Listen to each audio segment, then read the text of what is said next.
अस्सलाम वालेकुम बेटा। अच्छा बच्चे, आज हमारा सेक्शन 10 है। वन बाय वन हम control of narcotic substance act 1997 को सेक्शन जो है वो सेक्शन बाय सेक्शन हम उसको देख रहे हैं वन बाय वन। तो जो है वो आज सेक्शन 10 पर हम लोगों ने बात करनी है। मैक्सिमम हम वो विल ट्राई के कितने जो है वो 5 6 सेक्शन आज हम अच्छे से कर लें। कम कर लें लेकिन उनको अच्छे से कर लें। सो आज हमारा जो टॉपिक है नारकोटिक सब्सटेंस का, वो सेक्शन 10 है। तो सेक्शन 10 जो है वो अगेन प्रोहिबिशन। प्रोहिबिशन का मैंने मैनी टाइम आप लोगों को बताया कि इसका मतलब होता है ममानत, रोकना किसी भी चीज से। ऑन ओनिंग, ओनिंग का मतलब होता है ओन करना, अपने पास रखना। ठीक है, ये सेक्शन को हम अंडरस्टैंड करने के बाद मैं उर्दू का जो बेर एक्ट है वो भी आप लोगों को पढ़ा दूंगी। तो आपकी जो कंसेप्चुअल क्लैरिटी है वो बड़े अच्छे से हो जाएगी, और यहीं पे हम इसके पॉइंट्स भी निकाल लेंगे। पहले हम इसको रीड आउट कर लें वन बाय, इसके वो इसका जो लिटरल मीनिंग है वो निकाल लें, फिर हम इसके कॉन्टेक्चुअल मीनिंग देख लेंगे, और फिर हम इसके पॉइंट्स भी नोट डाउन कर लेंगे। अब प्रोहिबिशन का मतलब होता है रोकना, ऑन ओनिंग अपने पास रखने से, ऑपरेटिंग या फिर प्रिमजिस। अब प्रिमजिस का मतलब होता है बिल्डिंग। ठीक है, कोई उसके लिए मतलब ममानत है, अपना पास भी नहीं रखना, जो प्रिमजिस है उसको भी ऑपरेट नहीं करना। Machinery for manufacturing of narcotic drugs, यानी जो नारकोटिक ड्रग्स है ना। अब नारकोटिक ड्रग्स कौन सी होती हैं? नारकोटिक ड्रग्स हमने पीछे जो डेफिनेशन क्लॉज है उसमें हमने पढ़ी है कि नारकोटिक ड्रग्स होती हैं जैसे कोकेन हो गया, कैनाबिस हो गया, ये भंग वगैरह, कोकेन वगैरह, ये सारी जितनी भी होती है ना जेहन को जिससे बंदा अडिक्टेड हो जाता है, या फिर जो कि जेहन को मुतासर करने वाली, ये शेड्यूल 2 के अंदर ये जो इसी वेयर एक्ट के शेड्यूल के अंदर दिए गए, वो सारे जितने भी होते हैं वो नारकोटिक ड्रग्स होते हैं। अब यहाँ पर सेक्शन 10 के अंदर अगेन रोका गया है कि वो बंदा अपने पास उसको रख भी नहीं सकता, उसको इस्तेमाल भी नहीं कर सकता। जो है ना, मतलब अपनी कोई बिल्डिंग वगैरह भी इसके लिए इस्तेमाल नहीं कर सकता। कोई मशीनरी जो है वो नारकोटिक ड्रग्स जो है उसकी मैन्युफैक्चरिंग के लिए, उसकी तैयारी के लिए भी इस्तेमाल नहीं कर सकता। सीधी सी बात है, टाइटल में हमें बात समझ आ गई। अब इसको पढ़ते हैं कि नो वन शैल। अब यहाँ पे अगेन एंड अगेन मैं मैनी टाइम बता चुकी हूँ कि जहाँ शैल का वर्ड आ जाता है उसका मतलब है कि ये मैंडेटरी क्लाज है। इसमें किसी किस्म की कोर्ट की डिस्क्रिप्शन नहीं है, ये बहुत ज्यादा इसको मानना ही मानना है। No one own, manage, operate or control any premises. अब कोई भी पर्सन ना तो अपने पास रखेगा, ना इसको मैनेज करे इस्तेमाल करेगा, ना ऑपरेट ना कंट्रोल करेगा किसी भी प्रिमिसेस को, यानी इमारत को, प्लेस जगह को, इक्विपमेंट कोई हथियार, कोई ऐसी चीज या मशीनरी, कोई भी मशीनरी फॉर द किसके लिए, फॉर द पर्पज ऑफ, यानी उसका जो मकसद हो वो मैन्युफैक्चरिंग। और मैन्युफैक्चरिंग होता है तैयारी, यानी जब कल्टीवेट होकर चीज बन जाती है ना, फिर उससे मजीद उसकी तैयारी, उससे नए नए आगे चीजें बनाना और केमिकल्स ऐड करना, और वो सारा मैन्युफैक्चरिंग होता है। और प्रोडक्शन ऑफ, अब ये देखें, तैयारी के लिए और मैन्युफैक्चरिंग के लिए, किनकी के लिए? कैनाबस, भंग, कोकेन, अफीम, अफीम डेरिवेटिव्स, यानी अफीम से बनने वाली चीजें, नारकोटिक ड्रग्स, साइकोट्रोपिक सब्सटेंस। ये इनकी डेफिनेशन मैंने आपको ऑलरेडी, साइकोट्रोपिक सब्सटेंस का मतलब होता है जहन को मुतासर करने वाली चीजें। ठीक है, तो वो मैंने ऑलरेडी आपको डेफिनेशन में बहुत अच्छे से बता दिया हुआ है, ये डिस्क्रिप्शन में भी दिए गए हैं सारी चीजें। अब वहां से भी ओपन करके साइकोट्रोपिक सब्सटेंस जो है उसकी डेफिनेशन भी देख सकते हैं, और मजीद उसको अंडरस्टैंड भी कर सकते हैं। और कंट्रोल्ड सब्सटेंस, और कंट्रोल्ड सब्सटेंस यानी कुछ ऐसे सब्सटेंस जो कि जिनके लिए लाइक ये हो कि वो इनकी मैन्युफैक्चरिंग और प्रोडक्शन के लिए आप उनको यूज कर सकते हैं, अदरवाइज नहीं। इसकी भी डेफिनेशन क्लास के अंदर डेफिनेशन बहुत अच्छे से दी गई, क्योंकि हम डेफिनेशन पढ़ नहीं रहे तो इस वजह से हम डेफिनेशन में नहीं जाएंगे। Save in according with the condition of a licence and payment of such fee as may be prescribed. अब ये देखें कि ये जो कैनाबिस है ना, भंग या कोकेन या अफीम या कुछ भी ऐसी चीज नारकोटिक सब्सटेंस की, ये कल्टीवेट करनी हो या इसकी प्रोडक्शन करनी हो, उसको गैदर करना हो, या उससे आगे मैन्युफैक्चरिंग करनी हो, तो उसके लिए क्या होता है कि फेडरल गवर्नमेंट से, ये पीछे हम इसके 3 पर्पसेस भी पढ़ के आ चुके हैं, ये आई थिंक सेक्शन 4 के अंदर है, कि जो 3 पर्पसेस हैं कि वो जो है वो फार्मेसी के लिए हो, इंडस्ट्रियल पर्पस के लिए हो, इस तरह साइंटिफिक पर्पस के लिए हो, तो तभी गवर्नमेंट जो है फेडरल गवर्नमेंट, ये अथॉरिटी प्रोविंशियल गवर्नमेंट के पास भी है कि वो लाइसेंस प्रोवाइड करती है। ठीक है, तो तब जो है वो गवर्नमेंट लाइसेंस देती है, और उन लाइसेंस को जो कि फीस पे करके जो है वो लिया जाता है, उनकी कंडीशंस को फॉलो करते हुए इनकी प्रोडक्शन भी हो सकती है, कनाबस की, कोकेन की, अफीम डेरिवेटिव्स, जो narcotic drugs, psychotropic substance, control substance, कुछ भी वटेवर। मैन्युफैक्चरिंग भी हो सकती है, प्रोडक्शन भी हो सकती है, लेकिन लाइसेंस के, अगर आप देखें कि अगर किसी के पास लाइसेंस है तो वो ये ओन भी कर सकता है, मैनेज भी कर सकता है, ऑपरेट भी कर सकता है, कंट्रोल भी कर सकता है। ठीक है, एनी प्रिमिसेस, प्लेस, इक्विपमेंट और मशीनरी, इन्हीं पर्पज के लिए। लेकिन अगर वो उसके पास लाइसेंस नहीं है तो फिर वो यहाँ पे क्या स्टार्ट में क्या बता दिया, नो वन शेल, तो फिर यहाँ पे प्रोहिबिशन, एक्चुअल में जो प्रोहिबिशन है वो यही प्रोहिबिशन है। ठीक है, चले हम ना एक काम करते हैं, इसके निकालते हैं पॉइंट्स, यहीं पर ही सेक्शन 10 के नीचे ही हम यहाँ पर जो है वो पॉइंट्स निकालते हैं। ओके,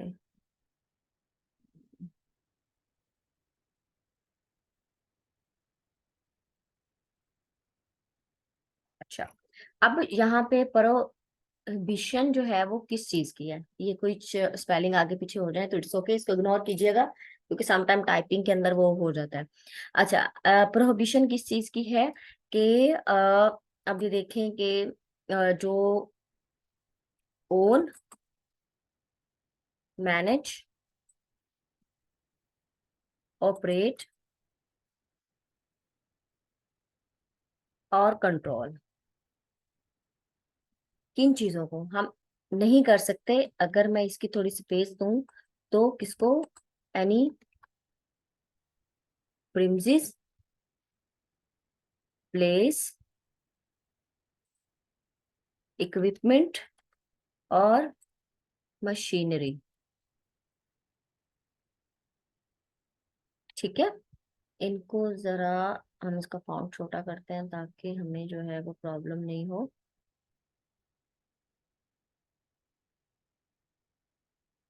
ओके जी। अच्छा, अब क्या है यहाँ पे, इसको हम कर देते हैं जी जर्नल क्लॉज या जर्नल रूल, जर्नल रूल लिख लें, ये ज्यादा बेहतर होगा। ठीक है, अब जर्नल रूल जो है वो प्रोहिबिशन है जनरल रूल के अंदर कि कोई भी जो है ना ही तो ओन कर सकता है, ना ऑपरेट कर सकता है, ना कंट्रोल कर सकता है, कंट्रोल एनी क्या, प्रिमिसेस, प्लेस, इक्विपमेंट और मशीनरी। ठीक है, अब किसके लिए, फॉर पर्पस। अब नेक्स्ट जो है वो हम इसके लिखें for purpose, for purpose of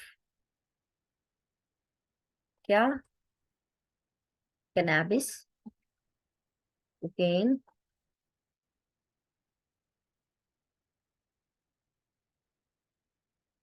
ओफीन,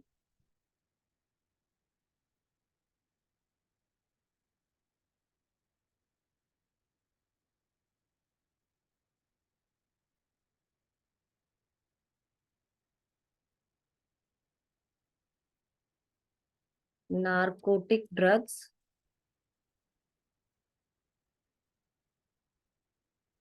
psychotropic substance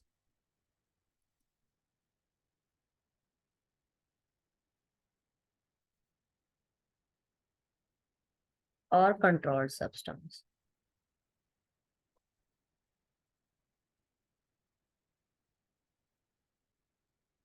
ओहो, अफीम, अफीम। ठीक है,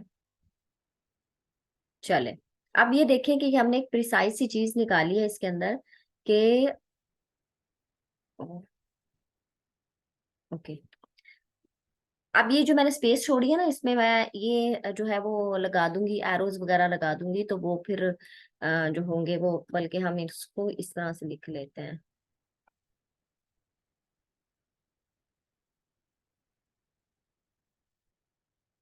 चलिए, अब ये ज्यादा आसान रहेगा, फॉर पर्पस ऑफ। ठीक है, अब यहाँ तक देखें, ये हमने निकाली है, इसको मजीद मैं फाइन कर दूंगी जब मैंने आप लोगों को नोट सेंड करने हैं उस वक्त। अब ये क्लास जो ऊपर वाला है इसका हमने पर्पस लिख लिया कि ये प्रोहिबिशन कर दी गई है कि कोई भी पर्सन ना मैनेज करेगा, ना ऑपरेट करेगा, ना कंट्रोल करेगा, किसके लिए, एनी प्रीमिसेस, प्लेस, इक्विपमेंट और मशीनरी, किस पर्पस के लिए, मैन्युफैक्चरिंग और प्रोडक्शन ऑफ, ठीक है, इन दोनों की मैन्युफैक्चरिंग और प्रोडक्शन फॉर पर्पस ऑफ, एक मिनट यहीं पे लिखते हैं, मैन्युफैक्चरिंग और प्रोडक्शन ऑफ, ठीक है। अब ये नीचे कैनाबिस, कोकेन, अफीम, अफीम डेरिवेटिव्स आ गए। ये हमने सिर्फ यही यहाँ पर मेन पॉइंट्स हैं, ठीक है। चले अब हम चलते हैं उर्दू वाले बेर एक्ट पे, वहां क्या देखते हैं कि वहां क्या लिखा हुआ है। अच्छा, अब ये देखिए सेक्शन 10 के अंदर लिखा हुआ है कि नशा आवर अद्वियात की तैयारी के लिए इमारतों या मशीनरी को मलकियत में रखने, ये कॉमा लगा हुआ है, या फिर चलाने की ममानत, prohibition of owning, operating premises और machinery for manufacturing of narcotic drugs, ठीक है।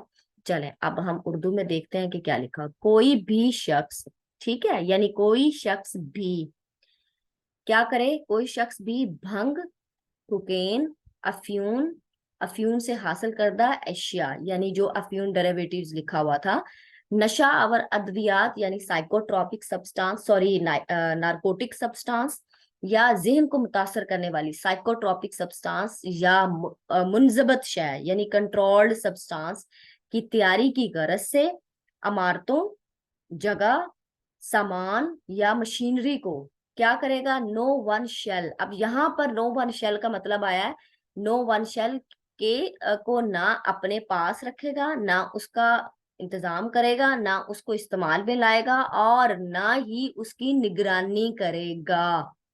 अब ये देखें यहाँ पर ये जो माँ सिवाय है ना, इसका मतलब होता है कि ये एक्सेप्शन है। तो मास वाई यानी एक्सेप्शन उसके, मास वाई इसके कि वो लाइसेंस की शराइत के और ऐसी मज़कूरा फीस की अदायगी के मुताबिक हो जैसा कि मुकर्रर की गई है। यानी अगर तो उसने अंडर लाइसेंस वो सब कुछ कर रहा है तो फिर उसको कोई पूछताछ नहीं है।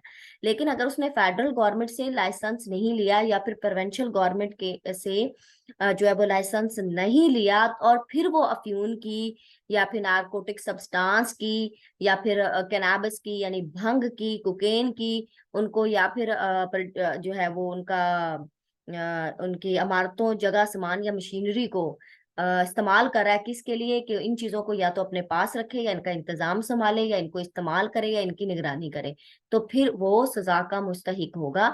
अब उसकी जो सजा है वो आगे जो है वो अगले सेक्शन के अंदर दी गई है, वो भी हम लोग जो है वो साथ में ही पढ़ लेते हैं।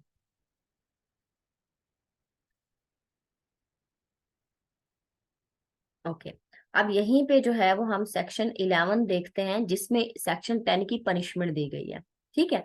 अब ये देखें सेक्शन 10 में जो बियर एक्ट है वो क्या कहता है कि पनिशमेंट फॉर कॉन्ट्रावेंशन, कॉन्ट्रावेंशन का मतलब होता है दखल अंदाजी करना, ऑफ सेक्शन 10। अब सेक्शन 10 को हमने बड़े अच्छे से अंडरस्टैंड किया है कि भाई क्या क्या काम बियर एक्ट मना कर रहा है, लॉ मना कर रहा है कि वो नहीं करने, ठीक है। इन सब की प्रोडक्शन और किन चीजों की, वो जो तीन चार चीजें बताई हैं उनकी ना प्रोडक्शन करनी है, ना मैन्युफैक्चरिंग करनी है, उसके लिए ना किसी जगह का इस्तेमाल करना है, ना इमारत का इस्तेमाल करना है, ना मशीनरी का इस्तेमाल करना है, ना किसी आले का इस्तेमाल करना है, कुछ भी ऐसा नहीं करना।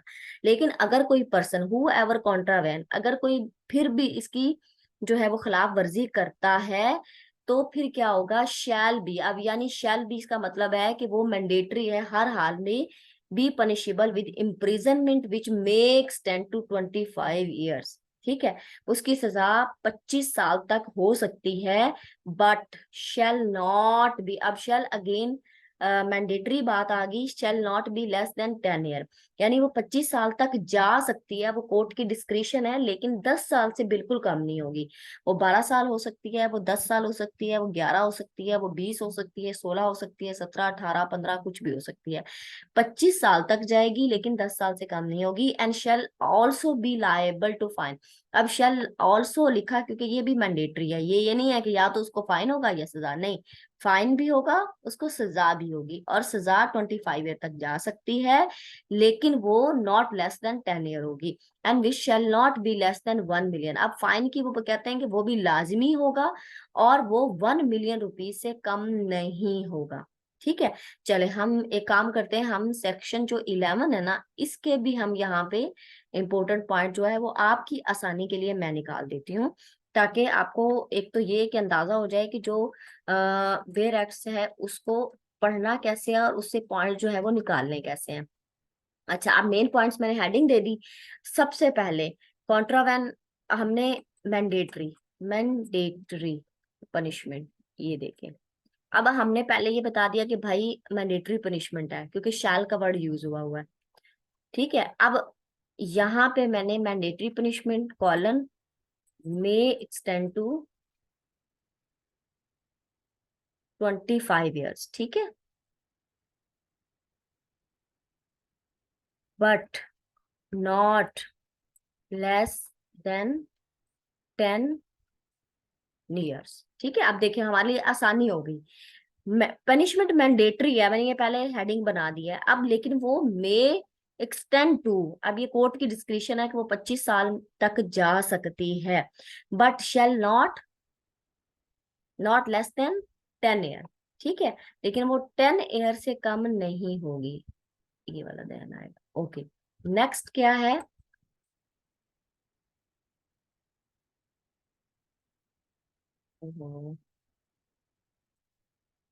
Fine mandatory. ठीक है, फाइन भी मैंडेटरी है। अब क्या होगा, फाइन मैंडेटरी है, नॉट लेस देन 1 मिलियन। ठीक है, रुपीज, रुपीज पाकिस्तान की करेंसी है। 1 मिलियन रुपीज से कम नहीं होगा। अब ये मेन सेक्शन 11 के अंदर ये जो मेन पॉइंट्स थे वो सिर्फ यही थे कि पनिशमेंट मैंडेटरी है, जो कि 25 साल एक्सटेंड हो सकती है लेकिन वो 10 साल से कम नहीं होगी। फाइन भी मैंडेटरी है, लेकिन वो कितना होगा वो कोर्ट की डिस्क्रिप्शन पे है, वो जितना मर्जी दे, बट वो 1 मिलियन से कम नहीं होगा। ठीक है, 1 मिलियन से ऊपर ही होगा। वो 1 मिलियन 10,000 हो सकता है, वो 1 मिलियन 20,000 हो सकता है, वो 11 मिलियन हो सकता है, वो 12 मिलियन हो सकता है, वो 2 मिलियन हो सकता है, वो 3 मिलियन हो सकता है, वो कुछ भी हो सकता है। ठीक है, तो ये है कि वो 1 मिलियन से कम नहीं होगा। क्लियर होगी यहाँ पे बात, ये बड़ी सिंपल सी सेक्शन 10 था। तो हमने सेक्शन 10 11 दोनों को एक साथ देख लिया। अगर कोई क्वेश्चन हो इससे रिलेटेड, अच्छा चले हम सेक्शन 11 को उर्दू में भी देख लेते हैं, ये भी हो कि बच्चों को ये ना हो। अब ये देखिए, दफा 10 के खिलाफ वर्जी की सजा। अब वो यहाँ पे लिखा हुआ है कि जो कोई, ठीक है, जो कोई भी दफा 10 के अहकाम की खिलाफ वर्जी करे तो उसे 25 साल तक सजाए कैद दी जाएगी, लेकिन जो 10 साल से कम नहीं होगी। और जुर्माना का भी मुस्तहिक वो होगा, उसको लगेगा, जो कि 10 रुपए 10 लाख रुपए से कम नहीं होगा। तो ये सादा सी है, मैंने बड़ी कोशिश की है कि आपको सिंपल आसान अल्फाज में इसका क्रक्स समझा दूं। लेकिन अगर फिर भी आपको कोई एम्बिग्यूटी लग रही हो, कोई कंफ्यूजन लग रही हो सेक्शन 10 एंड 11 के अंदर, तो आप वो मुझे कमेंट बॉक्स में वो आप मुझे लाजमी पूछें। ठीक है, तो अब मैं रिकॉर्डिंग एंड करती हूँ। अब बच्चे मेरी बात सुने जो हैं, आप मुझसे पूछें कि इससे रिलेटेड आपका कोई क्वेश्चन है तो स्पीक आउट 1 बाय 1 बोलिएगा, ताकि मैं सबके आंसर इजीली दे सकूं। Okay, start.